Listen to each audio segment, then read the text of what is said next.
This is Kerrigan & Company. You know, folks, I've known the College Hype team for more than 20 years. They're a local screen print and embroidery company servicing the New England area and beyond. Now, what makes the team so special is that they have more than 35 years of experience and they do all the work in-house. I love their tagline, making a difference one t-shirt at a time. Speaking from experience, I know that is the truth. Learn more at collegehype.com.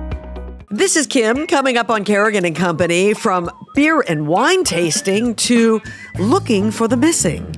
It's going to be a special edition. This is Kerrigan & Company. Kerrigan & Company is here for you. Yes, Kerrigan & Company is here for you. Hi, everybody. Welcome to this edition of Kerrigan & Company. Like always, it's great to have you with us, brought to us by A&B Burger. I am very excited about today's show. For the first two segments of this show today, we're going to talk about one of my favorite subjects, which is beer and wine. And I think that's just about everybody's favorite. I mean, how can you deny that? And then the third segment is another thing that I love. And we are going to have a psychic medium with us. We'll get into the details of that in just a moment. But my co-host today, keeping me company, is someone who I am just thrilled to have here. He and I met a few years ago when I worked for Bloomberg. This is Dan Kenary, and he is the CEO and the co-founder of Mass Bay Brewing Company, which is, of course, the parent company of Harpoon Brewery, as well as a new company you guys picked up in Vermont. Yeah, a couple of years ago, we picked up the Long Trail Brewery, the Mountain Brands. And you said to me, you went shopping because it gave you an excuse to go to Vermont. Exactly. We have another brewery up in Windsor. We bought Catamount 24 years ago. Wow. And so this is the second acquisition up in Vermont, and I do happen to have a house up there and love to spend time, but that, of course, had nothing to do with this. I'm sure it had nothing to do with it. Are you a Stowe guy, or are you someplace? We are near Woodstock. Okay. One brewery is 25 minutes west of our house, and the other one's 30 minutes south of our house. That is so fantastic. Well, congratulations on continued success. You started this with partners back in 1986. Yeah, a long time ago, 38 years ago now. It's amazing. We have brewing permit 01 here in the Commonwealth of Massachusetts. The previous brewery in Boston had been Hafenreffer, which closed in the 60s. And then there'd been one Carling out in Natick, which is now Boston Scientific, on the shores of Lake Cochituate, which people don't remember. But yeah, we were kind of pioneers back in the day, along with my friend Jim Cook and others, trying to bring beer culture and beer excitement to the U.S. that we had witnessed in Europe. Okay, so that answers the question somewhat. I mean, what made you think, were you just a guy who loved beer and thought, wow, I'll never work a day in my life if I start a brewery? Or, what was the impetus behind this? I did love beer, as a matter of fact. I had started my career in banking, though, and I started the company with two friends of mine. One I went to college with, Rich Doyle, and another one, George Ligeti.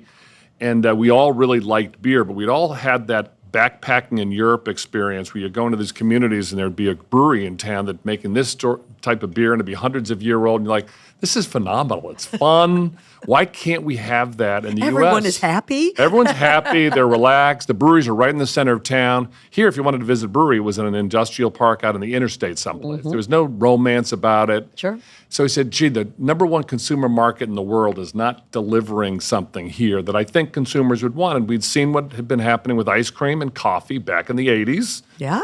Pre-80s, coffee was kind of gas station stuff. Dunkin' was the best in the market, and Dunkin's is excellent coffee, as we all know.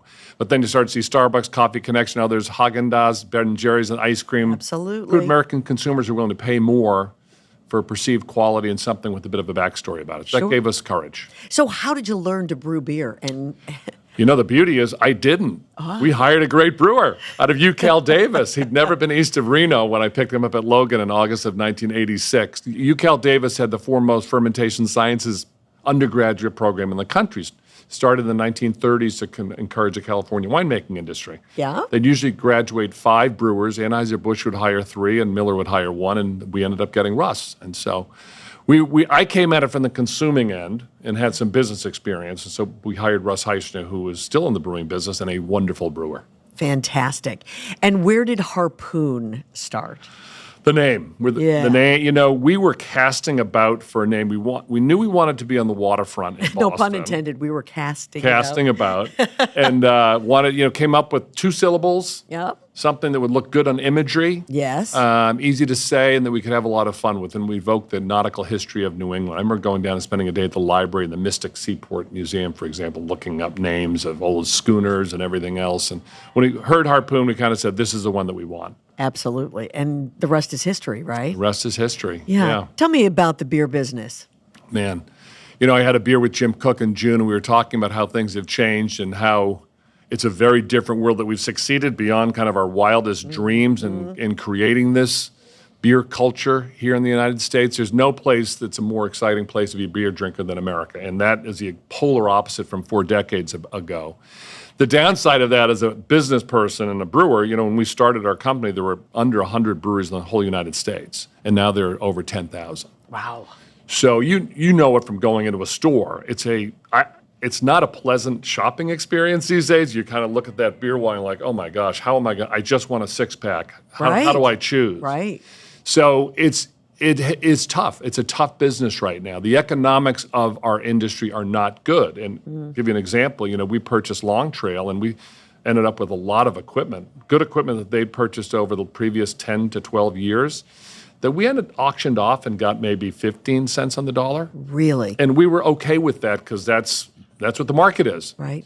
So you're having companies, if they even go out of business, other folks are coming and buying their equipment for pennies on the dollar and starting into the business. So the economics of the industry are not good right now. Well, and Dan, to further that, you have your competition with certainly other brewers for beer, but then you have competition with other beverages, and that has really picked up in that market who have previously been beer drinkers solely. 100%. It's FMBs, flavored malt beverages, RTD, ready-to-drink cocktails, the High Noons of this world, the seltzer world, that took a chunk out of beer.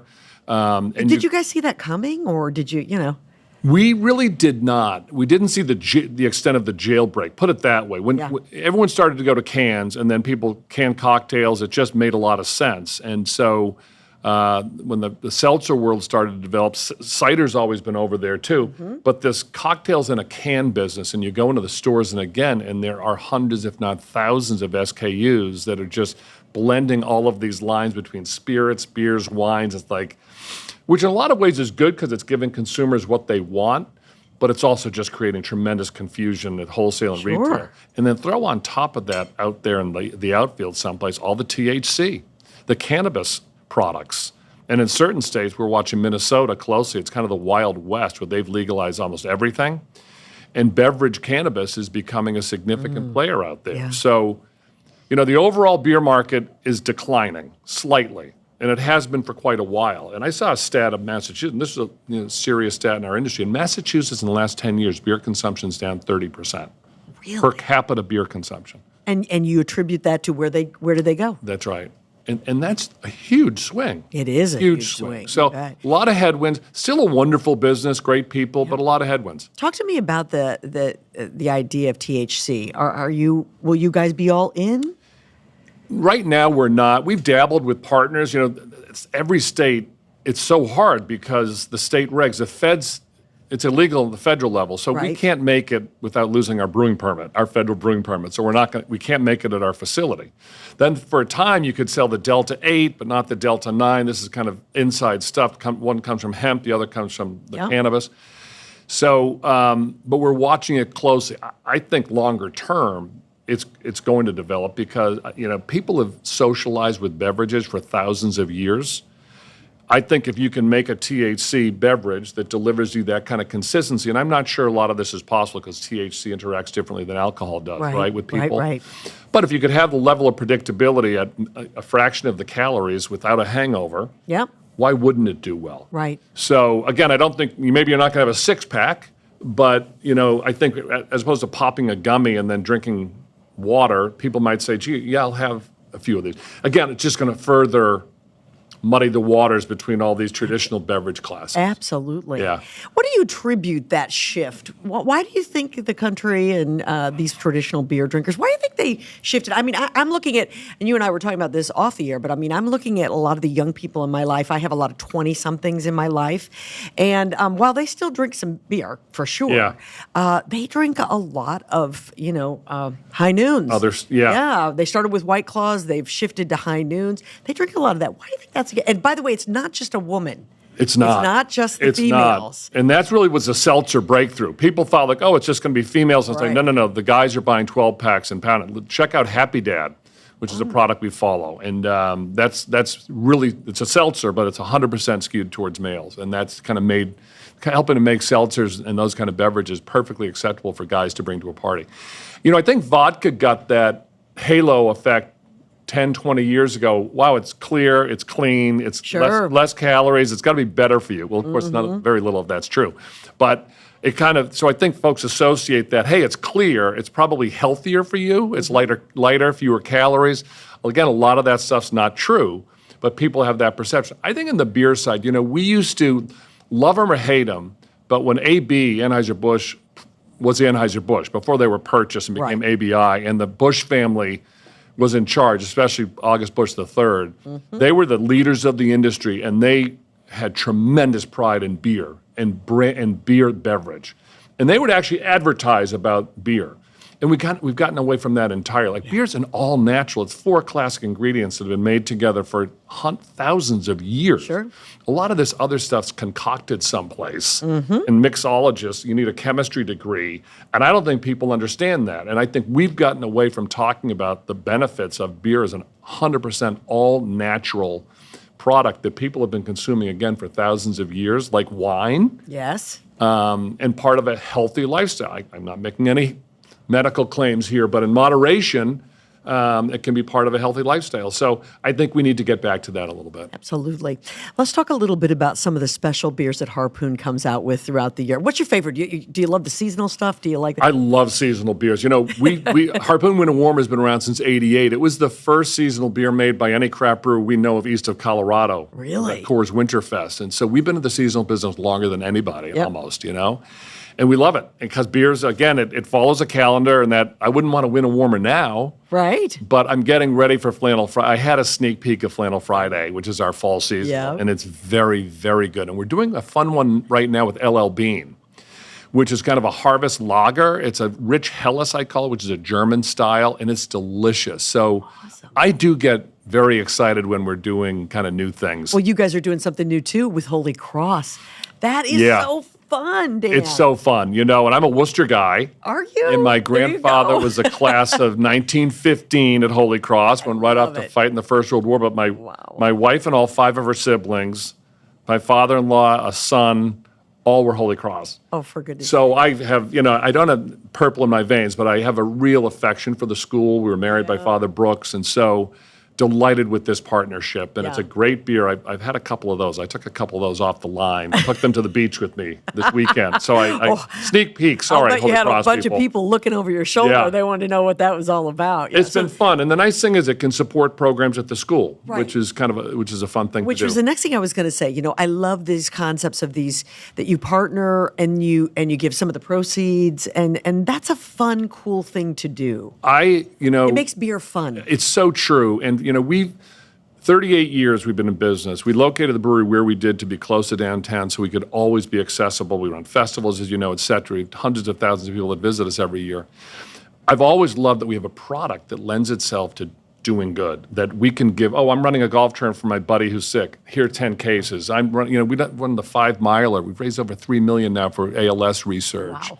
We've done so many things. We tell our employees, use our product to support causes you care about. So it's a wonderful part of our business, and I take real pride. Well, I know you're a people-centric person, and we're going to talk more about that a little later in the show, as well as a big festival that you guys have coming up. Absolutely. In October, which that's when everybody should drink beer. October. Great beer month. Okay, so we do this special thing, College Hype is one of our sponsors, and we do the Fast Five. College Hype, making a difference, one T-shirt at a time. Visit collegehype.com today. And we're going to put forth 5 questions, and we're going to ask you to answer them within 30 seconds. Oh boy. You ready for it? Okay. All right. I don't know. Here we go. Oh, you're ready. I know you are. Favorite place to have a beer? The beach. Favorite non-alcoholic beverage? Sierra Nevada's Golden Ale. Best thing about growing up in Worcester? The people. Favorite season? Winter. And what's the best book that you have ever read? Oh, man. I'm reading a wonderful James McBride, that Heaven and Earth grocery store right now that I'm loving. I really cannot answer that question. Because Are you an avid reader? I am an avid reader, and I've just loved so many of them. I'll say, how about if I say The Confederacy of Dunces? Okay, that's fair enough. Are you a guy who reads fiction a lot, or do you like to read across the board? I like to read across the board. Great novels, biographies. Yes. Yeah, I really love a lot. And Fantastic. I'm listening to books all the time on tape, too. Yeah. It's made life a lot easier for all of us when you're in a car. Oh, yeah. Listen, our friends at College Hype, they want to give you this. Oh, nice. So thank you very, very much. Absolutely. Delighted. It's terrific. All right, so listen, we've got a guest coming. Now, Wonderful. We've been talking beer. We've been talking, those kinds of spirits, but I know you also happen to be a wine drinker. I'm a wine too. drinker I know. myself. So Thank goodness I don't love a lot of spirits. That would really be too much. that would be do people who brew beer like to drink beer? Oh, yeah. Okay. Yeah, yes. That's fair enough, Sometimes right? too much. Yeah, Well, exactly. that's all right. Yeah. That's okay. Remember, if you do something you love, you never work a day in your life. That's right. All right, coming up next, we're going to be chatting with someone who knows a whole lot about wine. You're listening to Kerrigan & Company. Folks, I've known the College Hype team for more than 20 years. They're a local screen print and embroidery company servicing the New England area and beyond. Now, what makes the team so special is that they have more than 35 years of experience and they do all the work in-house. I love their tagline, making a difference one t-shirt at a time. Speaking from experience, I know that is the truth. Learn more at collegehype.com. This segment of Kerrigan & Company is brought to you by Lucia Lighting and Design, where people in the know go for the best possible lighting and design experience. Welcome back, everyone, to Kerrigan & Company. Great to have you along, and I'm so glad keeping me company today is Dan Kenary. He is the CEO and co-founder of Harpoon Brewery, and we are going to talk more with Dan about some of the big festivals that are coming up this fall and some other exciting news related to the brewery. But our next guest, Dan and I are both very excited about chatting with her. This is Jessica Sculley, and Jessica is the founder and director of Commonwealth Wine School. I promised you that we were going to talk alcohol today. So we've talked a little bit about beer, and now we're going to talk about wine. It's so good to have you with us. It's a pleasure to be here. Thank you for having me. When did you get involved with wines? That's a great question. So professionally, I got involved with wine probably close to 10 years ago or so. Before that, as you had asked me earlier, I was a school teacher and I taught math, and I was also an artist. But I had always been sort of interested in not just wine, but I wanted to know more about it and what was in my cup and what was I tasting and what were these people doing who were making the wine and how did they get involved in that? And so it was a little something I was interested in on the side. And after my daughter was born, so I guess it was longer ago, she's 15 now, I really just started to delve into it. And when we moved back to Boston, we were living in Pittsburgh for a stint.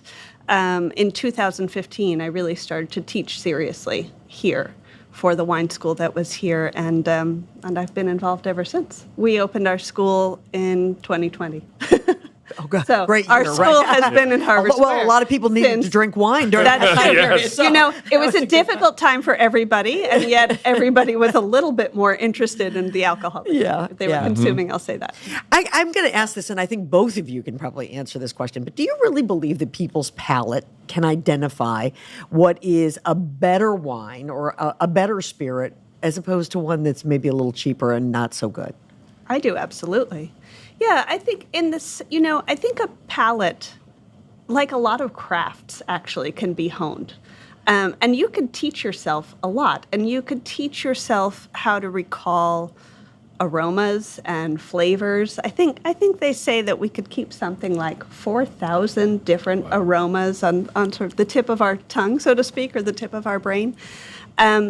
And so I think you really can learn to discern quality and style and what's interesting. Now, that doesn't mean that maybe you don't prefer some sort of larger market product. That's fine. But I think that people can absolutely train their palates and discern different flavors. Yeah. I would agree with that. Yeah. I think that over time, if you pay attention, you can develop. And again, I think with respect to each person's individual palate, I think one thing we try to say, there can be a snobby end of the beer world too, and people sometimes look down on what other folks drink, and we really reject that. I mean, everyone's palate is everybody's palate. Sure. I mean, and you like what you like, and you should go in that direction, of course. But having said all of that, I want you guys to walk me through what I should be looking for when it comes to taste, how you teach people to appreciate maybe an aged, better wine.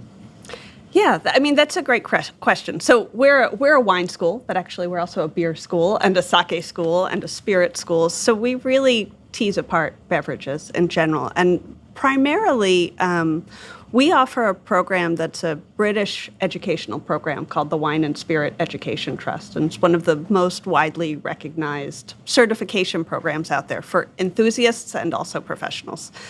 And when people get started and really know nothing about wine or spirits or anything except maybe this is red and this is white. Right.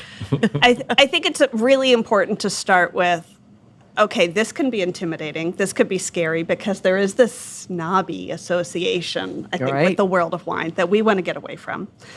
And you really just start by picking apart, well, what do you recognize? You could sort of look at a wine, you could look at a color, and we could start to talk about chemistry a little bit, or what happens in winemaking that maybe a wine looks the way it is. You could start smelling a wine and maybe recognize some aromas that you're used to. Maybe it's strawberry, maybe it's grass, or something like that. And so I think the more sensory connections you make that are personal to you, the more you're going to recognize. When we start teaching people who are really new, I mean, I really encourage people, and it was easier pre-COVID, right? But I really encourage people to start, when they're just grocery shopping or cooking, to pay attention to what things smell like. What does dill smell like? What does basil smell like? Sure. What does cinnamon smell like? Or vanilla? And the reason I say that is because, there's not real dill or basil or cinnamon in a glass of wine, but the same chemical components that make these up are in the wine and develop during winemaking and develop during fermentation. And I think as people start to bit by bit pick these apart, they're relating them to maybe what they're eating for dinner, or what they're cooking for a party or something like that. And they can start to just get a handle of how this isn't a product that's inaccessible. This is related to stuff I eat every day. It's related to, the culture that I come from, regardless of what that culture is. And it becomes interesting. It just becomes part of a larger meal, And do you think that, I've traveled in Italy and Spain and France, these cultures that are wine growing, where it's not, there's almost not the snob appeal because it's such a part of everyday life. Every meal might be just a carafe of wine on the table, but it's just an approachability that almost seems like it's an American thing where these people have this exalted view of what a special wine bottle has to be. Yes, and I hate to call it out, but the British also, right, who really sort of invented the wine trade, definitely created this culture of, erudition around this and sort of, and class, right? The people who could afford it could have this extraordinary wine. We're in Boston. We can dump on the Brits here. Totally. Yeah. Totally. But in Italy or in France, the wine is just, honestly, it's called whatever the town is. You're right. And in some ways, that makes it challenging for us, say, as Americans, to know, why do I like Chianti, which comes from this region in Tuscany in Italy? Why do I like that? What is it about it? Or why do I like Bordeaux? Why is that a wine that tastes good to me? Or how do I know how to buy it? Whereas if I just buy a wine from California that says Cabernet Sauvignon, I know that I like it. In some ways, it's very accessible, the way we label products here in the United States. It's almost like metric versus the English system. Like You're right. Yeah, we go like by varietals and they go by regions. Right. And Exactly. I think we all get the varietal when we're Right. shopping, Right. but then you Absolutely. add the regions on top of it when Right. you go to the European section of the store and you're like, oh my What gosh. should I do? And so Yeah. that's like exactly what we do. We sort of talk about these areas, these wine growing regions where it's not snobby. It is just part of the culture. It's part of the food. It's part of the history. But it takes a little work for us to make it more accessible. We have to, let's talk about Bordeaux and let's talk about those grapes and why they are actually Cabernet Sauvignon Right. and Merlot. Grapes you're used to having, but from this place you're maybe not used to talking. Well, we as Americans have to make it as simplistic as possible. So that's why we, our California wines are either, Sauvignon or they're, we don't want to think about Exactly. regions. And the rest of the world has followed suit, right? Australia does the same thing. Chile and Argentina do the same thing. And it makes it very easy. Well, Sure. much easier. It's a big market, so nothing's easy, but very much easier to sell a product and talk about the product. And it's made it harder for the Europeans, for these wine growing regions that are, have been creating wine for thousands and thousands of years in some ways to compete in this newer market. It's interesting. We like Pinot Noir, Yeah. and Me too. regionally, we like California Pinots. We don't Yeah. really like the Willamette Valley. Interesting. Yeah. And that's a region, same grape, different region. So Yeah. as Yes. a serious wine person, Yeah. is the grape or the region more important? Yes. I would say, so the grape is incredibly important, and especially when it comes to Pinot Noir, which is perhaps one of the world's most finicky grape varieties. It's really hard to grow, and it's really hard to grow well. And it's traditionally and historically what we would call a cool climate variety. It does really, really well in sort of more, in climates that are a little bit more temperate. Right. And so even the California Pinots that you love, and I won't lie, I love them too, come from sort of these more marginal regions. They come from areas of, say, Sonoma, or California, where it's a little bit cooler. They might come from, the Santa Barbara area, where you don't think of it as cooler, but where these cold ocean breezes are Sure. coming in off the Pacific and really affecting the climate. Willamette, interestingly, which I won't lie, I love those too. The Willamette Pinots, the climate is a little bit more similar to this home of Pinot Noir, which is Burgundy in France. And so stylistically, I would say they tend to be more similar, which is maybe a little less heavy on the juicy, berry, bright flavors and more in the earthy kind of leathery flavors. And I love both of those. They're different, but they're totally different expressions. So I would say the grape variety is super important because it's going to give you, it's going to give you a lighter style Right. of wine than, say, a Cabernet Sauvignon. So if that's something that you're going for, that's all about the variety. But where it's grown and how it's grown, that matters a lot too. So, Jessica, my husband and I have become real fans of Italian wines, primarily because they don't have those preservatives that give me a headache the next day. Yeah. Now, why? Tell me why. Why, in California? This, I and think, versus- comes back to sort of a large beverage product versus a smaller beverage product. Sort of your craft beer style versus Right. maybe your huge market style. There are a lot of big wineries, and I'm not dissing these wineries in any shape or form, but there are a lot of big wineries that we're familiar with in California. Sure. And they source a lot of their product, a lot of their grapes from very warm areas, from many different areas, so that they have a lot of base material that they can work with. And then they can sort of, deal with that base material in a lot of different ways to create different maybe styles or brands. When they're doing that, they're working with either their own farms or a lot of different farmers, and they're either using maybe some chemical additives to change the content of the final product, maybe to change the acidity, maybe even to change the sugar levels. And I'm just going to say I'm not a scientist, I'm not a chemist, but there's been a fair amount of research that I think people respond to that, react to that physically. Certainly in terms of sugar, certainly in terms of tannin levels. I think a lot of those wines that are a little higher in alcohol, that are from a very, very hot climate, like maybe California's Central Valley, can have thicker skins, and so that increases the histamine levels in the wine. And so, Speaking of sulfites too, I is that a preservative that some people add? There are, almost all winemakers in the world add sulfur, but there's been a lot of research that shows that because there are really strict limits on when to add sulfur and how much you could add, and certainly there are people who are responsive to it. But actually, in a lot of our products that we eat all the time, it's not just wine. They're added sulfites because it's a preservative essentially. So it means that some of our fruits and our vegetables aren't going to rot as quickly.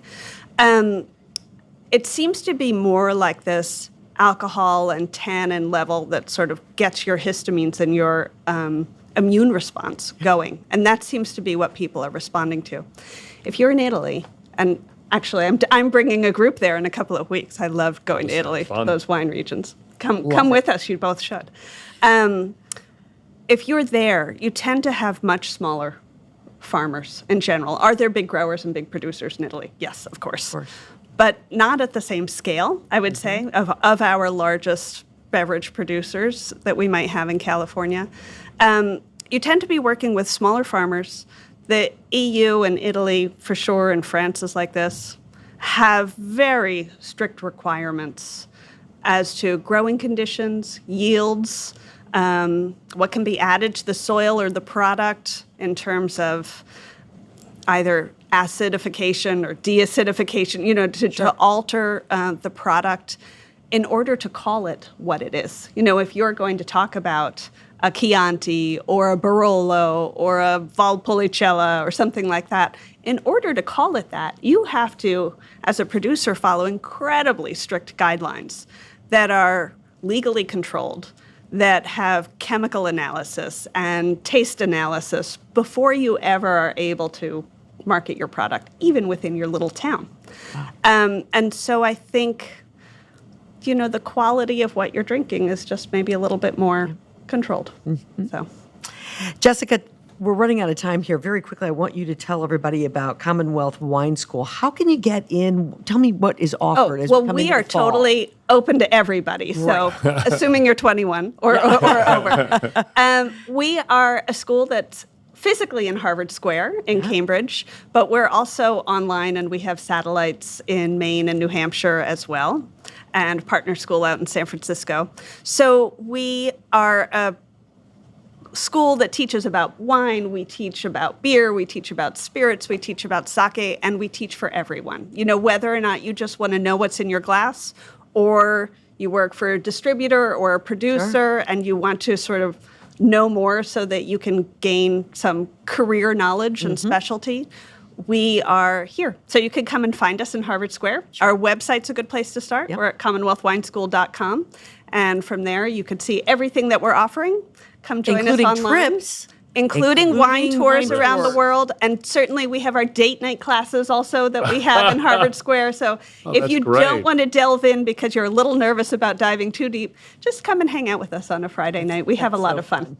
It's fantastic. That sounds wonderful. Yeah. It really does. Congratulations on your success. Thank you. Absolutely. I feel grateful to get to do what I do every day. I can understand that. Again, another person who found something she never works a day. Absolutely. I know. That's right, when you love what you do. You bet. Jessica, thank you so very much. Thank you very much for having me. All right, coming Thank up, a renowned forensic medium. We're going to find out exactly how it works right here on Kerrigan and Company. I love the products and the people at Lucia Lighting and Design in Lynn, Massachusetts. During my most recent visit, owner Lucy Dearborn showed me their Mia Lucia design studio. All of the products in Lucia Lighting's new gallery are made right here in the United States and are fully customized. I guarantee you will be impressed with the wide variety of unique decorative lighting. If you can imagine it, the experts at Lucia Lighting Design can make your dreams come true. Learn more at lucialighting.com. That's lucialighting.com. If you like rum, you're going to love Rumson's Rum, New England's most award-winning rum brand. Rumson creates distinctive and savory flavor profiles by hand-selecting and marrying the finest barrel-aged Caribbean rums. The spirits are then blended and finished in the New England Rum House. Choose from Rumson's Gold, Spiced, Grand Reserve, or Coffee Rum. which is smooth and sweet with a warm roasted coffee flavor, a hint of vanilla, and a decadent buttery finish. Find Rumson's at liquor stores or ask for it at your favorite restaurant. Learn more at rumsons.com. That's rumsons.com. Rumson's. Life lived, life enjoyed. This segment of Kerrigan and Company is brought to us by Bill Haney's North Shore Music Theater. Get your tickets to $1 Million Quartet, playing September 24th through October the 6th at nsmt.org. Welcome back, everybody, to Kerrigan and Company, brought to us by A&B Burger. So good to have you with us. And a quick reminder, please follow us on social and be sure you tell your friends.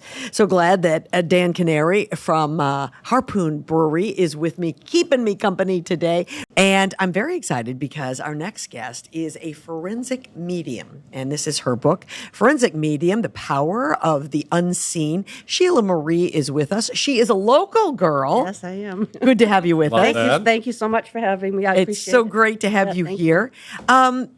Let's back up just a little bit so everybody kind of understands your situation. Sure. You were a police officer for many years here in the area. Yes, I was a police officer. I was actually a campus police officer. I started out in Easton at Stonehill College as a security guard. And then I went to Bentley, ended up at Wellesley College for many years. And then later on, I ended up, well, actually, when I was 11 years old, my dad was a chief of police in Easton years ago, and he used to teach me meditation, so when I was real young. And then when I got in my 30s, I started getting into meditation, and then I started seeing things that I wasn't creating in my mind. I'm like, what's this? You know what I mean? I got real kind of curious, and then I kind of went from there and started taking classes and building up my meditation, my connection to the universe. Can I? So I think we probably all see different things in our mind. I know I do. Yeah. But how did you know that it was, how did you know that this was something unique, different, worth pursuing? Yeah, so this is really funny. I'll tell you a story. So what happened, my first experience was I'm Roman Catholic. There's nothing wrong with being Roman Catholic. I was brought up that way. And I never went to a psychic before in my life because I thought I was going to go to HE double hockey sticks. So I said, I'm not going to do that. And so one time I was in my bedroom with my daughter. She was like 2 years old. And it was a thunderstorm outside. I'll never forget it. And I don't know what I saw. It probably was a lightning bolt or something. But I was on the phone with my sister-in-law, and I heard this lightning. And then I saw this white light in my bathroom with my eyes, not in my head. And I'm like, oh, my God. She's like, well, I'm like, she's like, what? I'm like, there's something in my bathroom, right? She's like, are you seeing spirits? I'm like, no, right? I don't know. And then the white light just flew across the room. My daughter saw it. So the next thing I know, I get this gift certificate from my new age sister-in-law, go meet your spirit guide class. I'm thinking, she's out of her flipping mind. I'm not going to that. So I took the gift certificate and I put it in the counter. A year later comes Christmas. I said, I better go to that class. She's going to give me hell. And I wanted to deal with the wrath of my Italian sister-in-law. So I went to the class. And like I said, when I was 11, my dad taught me meditation, Right. So I get into the class, and the lady starts doing meditation. I'm like, oh, I know how to do this, right? And I prayed to God, and Jesus said, if I'm not supposed to see anything, don't let me see anything, because I heard this is evil, and I don't want to. I didn't tell anybody I was going to the class. So I go in meditation, and I'm like, oh. And then what happened is I got to a vibration or another dimension or dream state or whatever you might want to call it, and I started seeing things that were real that I'm like, whoa, what's this? So I kept on going to the class, and then I said, that's it, I have to do this. I said, everyone needs to know that they can connect, because I'm just your regular Joe Schmo. Everyone can do this. This is part of who we are, our soul, our connection. So you think that? You think everybody has the same? Absolutely. And I teach that. I do workshops. I teach. I mentorship. I believe everybody's able to connect. Just a matter of being open to it and learning how to connect, because we're blocked. Because when we're little, and you can read about it in my book, it's all about connection. When we're little, we're very open to everything. And then all of a sudden in life, we start not trusting, and it starts to block the connection. And, everyone's intuitive. You use that every day in your business, especially with the beer. I'm just kidding. But it's true, right? We use the intuition. So developing that intuition, and we're dimensional. And I tell everyone, we forget so many times that we live in space. We live in space. Hello, people. We are the aliens, right? In a sense, these bodies are just our astronaut suits, our soul, our energy, our light, whatever is inside us. That's what we need to build. Everything that we're searching on the outside is already within us that we can build and have that connection of that true connection of love, So I'm what they call my publicist calls me the yogi guru Sheila Marie, right? And because when I was in India a couple months last year, and when you go to India, not everyone. The place I was at was Rishikesh, where the Beatles went, and so I went there, and everyone's praying, but they're all with the bindi. That represents the third eye, which is the connection to the other dimensions. Right. So I'm there, and everyone's like, "Oh, she's a goddess. She can connect this and that." I come here, and I'm a witch. You know what I mean? And it's funny. I was last October. I was invited to some shops in Salem, and they said, "Oh, come and read for us." I'm like, "But I've never been to Salem." I'm like, "Am I safe to go to Salem?" Because all the Salem. What's going to happen there? Yeah. What are they going to? And I'm thinking to myself, "Oh my God, okay, I'll just go. If I'm not supposed to go, God, don't let me go." So is it mostly the presence of other people that you're feeling in this other dimension from your past, or just? Oh no! Sorry to be so ignorant. I'm fascinated you're not with ignorant. this. No, I love the questions because all that I can speak about is my experience. This is what I tell people. So for me, when I first started, I had to sit there like this and really meditate to connect, to get a vibration, to see visions. There's what we call. It's in my book. It's called what I created. It's called the inner light system. So we have our outer senses, but we also have our senses of connection to other dimensions, and so. What happens is when I'm in a deep meditation, it's a different type of sense. So in other words, instead of hearing something like you talking to me, I might hear something but never really hear anything but know I heard it. I know that sounds a little whack, but but you know what I mean? So it's like an inner light system connection, but we all have it. So I forget what I was talking about. Must be the menopause. No. And you had no idea, did you? I'm just kidding. No, okay. Well, Yeah. let me ask along the same lines of what Sure. Dan was asking, and that's it. You get involved a lot with police officers in cases where there are missing people, there are solved, there are murders or cases Criminal that have not been cases, yep. solved. So how do you get somewhere to get answers to that? Okay, so in the beginning, like I said, I do heavy meditation. Thank you for being back on track. That's all right. And No, we're here. yeah, and but now I just ask, and boom, I see. So it's like the more you do it, the easier it is, and the more natural. Okay, it so becomes. you're asking who?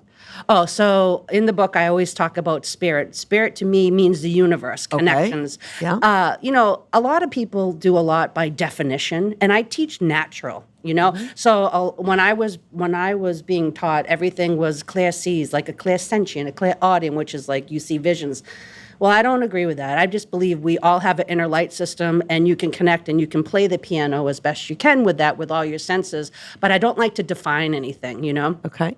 So for me, connecting, what was the question again? Now, how I do it. Right. So what I do now is, so the universe, I just ask my guides, I'll say, but my guides could be my people, my friends who passed, my great-great-grandparents who have passed, Could be people you don't know, could right? be, yeah, it could be Elvis, No, I'm just He kidding. is dead? No, I don't actually. I don't channel him. Just kidding.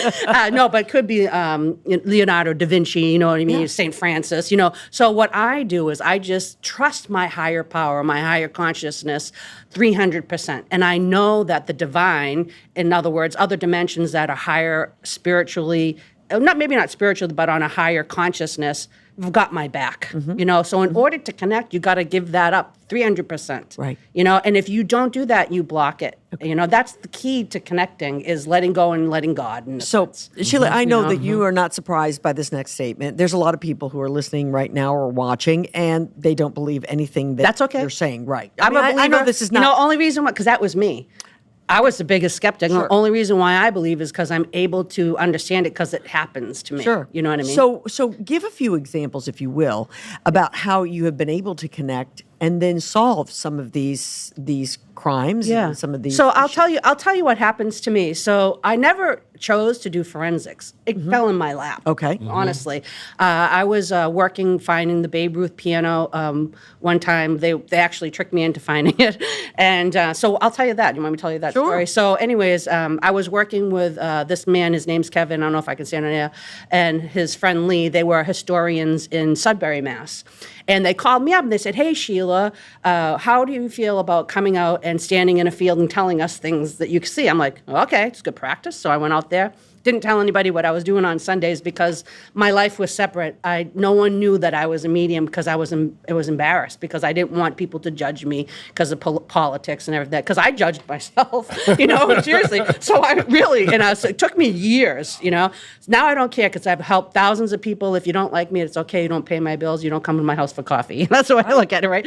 So anyways, I go out there and I'm starting to channel like George Washington. So I'm like, oh, I'm seeing this guy. I'm going to call him Georgie, and I'm talking this and that. And so this is funny. Sometimes I hear music, and I'm like, oh, I'm keep hearing that song, "Life is a Highway." I'm going to ride it all.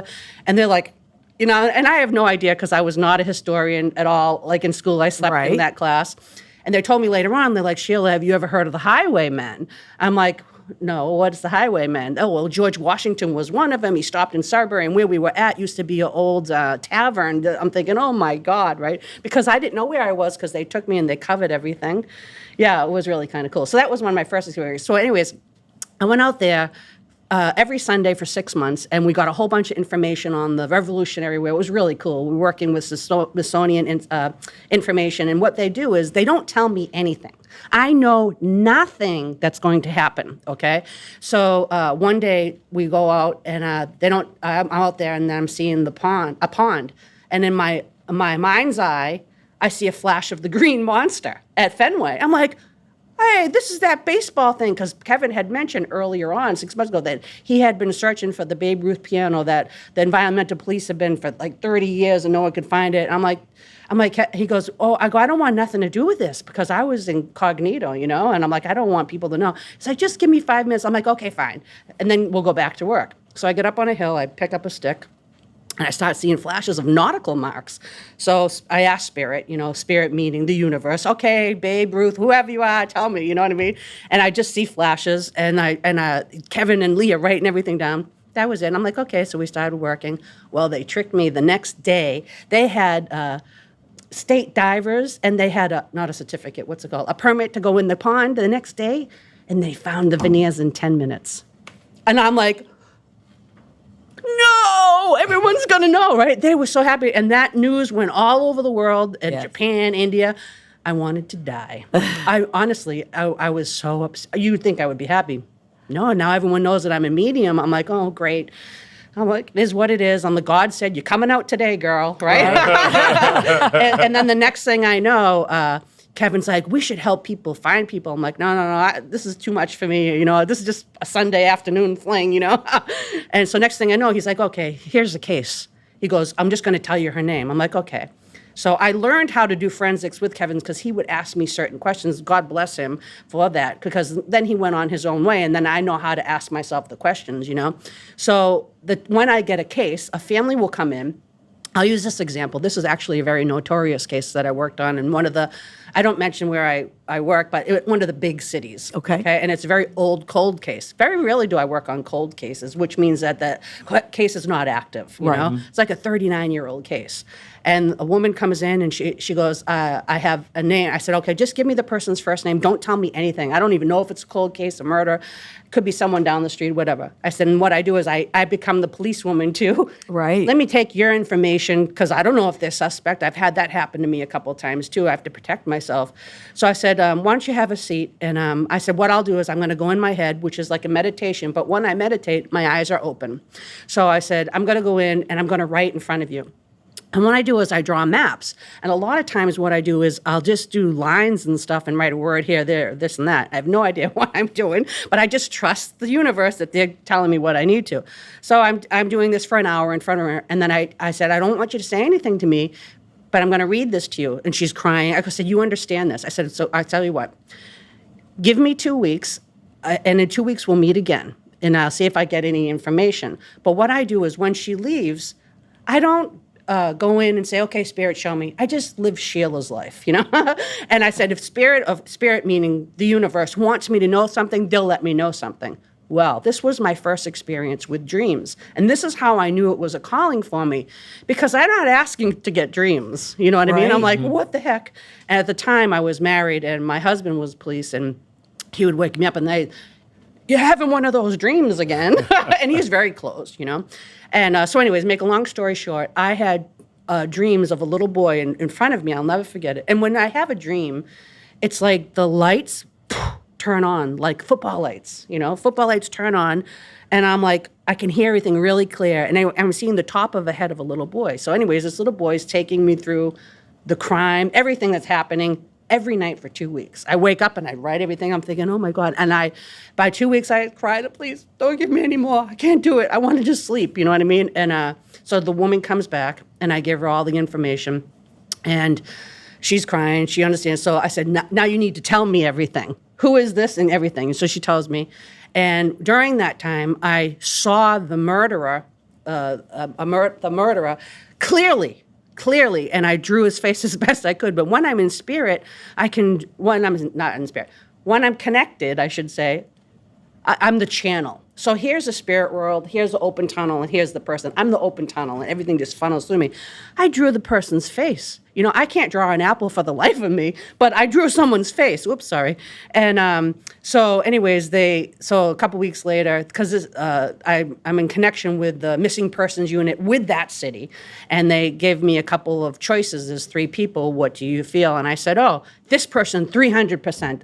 They're like, why? I'm like, because I seen him in my dream. I'm telling you that, Sam. And they're like, no.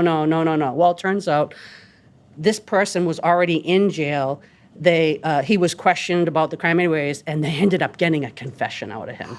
Yeah. Wow. I'm like, ta-da, right? So that was kind of cool. But people are like, why don't you advertise? I'm like, well, first of all, people are affected by it. It's this real live crime. Someone died.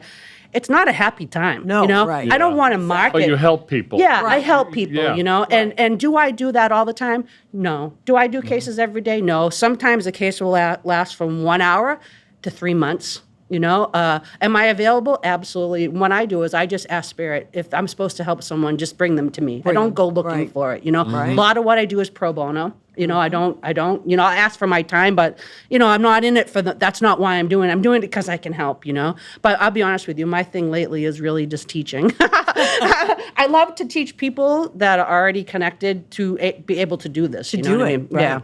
Well, Sheila Marie is her name, and the book is Forensic Medium. You can see it here, The Power of the Unseen. Yes. Where can people get this book? You can go to Amazon. There's ebook and a paperback, but you can also go to my website at SheilaMarieMedium.com or the book site, ForensicMedium.com. Fantastic. And you can if you go to my website, I'll sign it for you. Yeah. And you've got an event down in Provincetown? In Provincetown. I'm headed over there right after this weekend, Saturday and Sunday night at the Sandcastle Resort. And you can get tickets on Eventbrite or on my website at SheilaMarieMedium.com. Super. Yeah, so it'll be like a spirit galley, like group readings. It's a lot of fun, Good. I like Great. doing stuff Terrific. like that. Great to meet you. Yes, thank you so much for having being a part me. of the Yes, show. Absolutely. Thank you. It was wonderful. Thank you for very having me. much. We'll wrap things up in just a moment here on Kerrigan and Company. There's a whole lot of shaking going on when the hit musical $1 Million Quartet rocks the stage at Bill Haney's North Shore Music Theater from September 24th through October 6th. Tickets at nsmt.org. As we age, our lips sometimes become thinner and not as hydrated. Are you looking to transform your lips? If so, set up a free consultation with my friends at Sienna Aesthetic Spa in Beverly. Whether you're looking for a subtle enhancement or a more hydrated lip, the professionals at Sienna can customize your filler and give you exactly what you're looking for. Combine the enhancement with a hydrofacial and get 20% off. And don't forget to mention that you heard it right here on Kerrigan and Company. That's Sienna Aesthetic Spa in Beverly. Reach them at siennaesthetics.com or you can call 781-405-1447. That's 781-405-1447 for a free consultation. This segment of Kerrigan and Company is brought to you by Sienna Aesthetics Medical Spa. Take years off your face with the very latest technologies at Sienna Aesthetics in Beverly. Well, it's time to wrap things up on this edition of Kerrigan and Company. It's been a good one, that is for certain. Keeping me company, Dan Kenary. He is the CEO and the co-founder of Harpoon Brewery. Also, of course, Mass Bay Brewing Company. That's your parent company. That's right. That's right. Yeah, absolutely. And again, tell everybody, you guys have acquired over the years, 38 years, by the way, you've acquired 2 more breweries. We actually acquired 3. Catamount in 2000. Okay. Clown Shoes in 2017, and then Long Trail 2 years ago in 2022. And they also owned Otter Creek and the Shed Brewery up in Vermont, 3 Vermont breweries. So Wow. You could just spend all of your time just going from brewery to brewery, it's right? fun. They're worse jobs. They're worse jobs than that. How many people you have working for you? We're about 125 full-time and then about 100 part-time at our 3 retail locations. Each of our breweries has a retail, restaurant or beer garden. Absolutely, right. Which is so fun, by the way. So fun. That's like 100%. It feels like to me that those kinds of places did not exist a while ago, and now that's become such a big part of the whole experience. Yeah, we helped clarify the law here in Massachusetts in 2013 when we opened our beer hall. But you're absolutely, there's a relaxed vibe, I think, to beer halls and beer gardens that people respond to, whether you bring families comfortably to or dogs or whatever it is. Right. That it's just a come and hang out. Yeah. It's not, we're trying to flip the table, and it's a different vibe that we're seeing, and people respond positively. Yeah, I understand that. I really do. Back in 2014, you made a big, huge announcement in front of your employees. Tell everybody what you guys did. We had fun. We gathered the whole company in our beer hall, bus folks down from Vermont, and we said, we're going to introduce you to the new owners of a large minority stake, 48% of the company. And you could hear a pin drop, which at our company meetings with the taps open is unusual. And we had a couple of people in suits along the wall who helped us do the transaction. So people were particularly nervous. A number of craft breweries have been selling out to big breweries and private equity.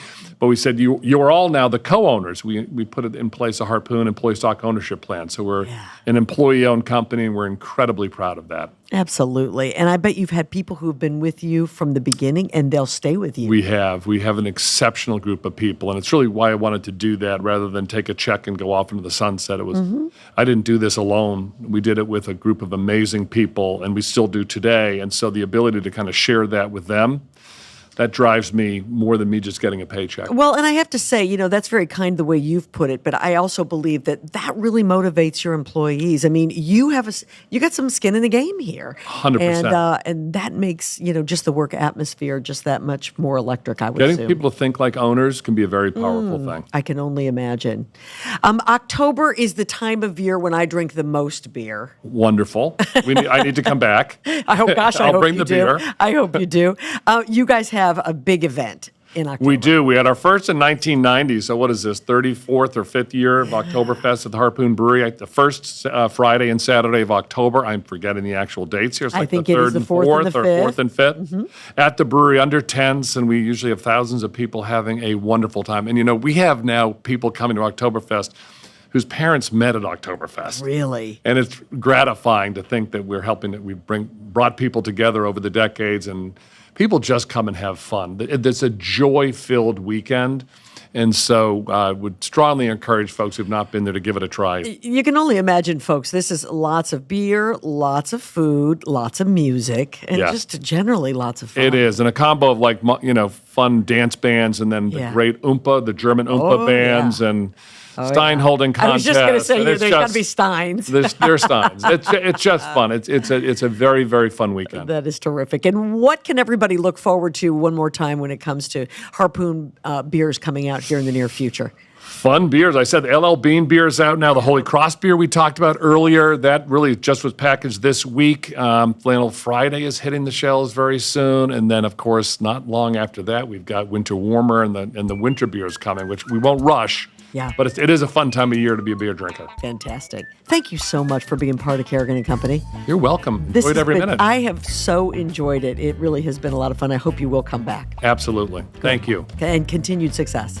Thank you. And thanks to all of you for being part of this episode. Be sure you check us out. And again, follow us on social. We'll see you next time.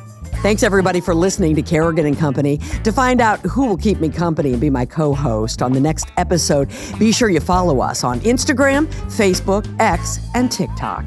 Kerrigan & Company is recorded at the Big Night Studios at the TD Garden in Boston. You can view the podcast on YouTube and listen to it wherever you get your podcasts. Be sure you tell a friend. The executive producer of Kerrigan & Company is David Thompson. Our engineer is Peter Hurley. And our social media managers are Grace Kerrigan, Colby Thompson, and Riley Thompson. See you next time.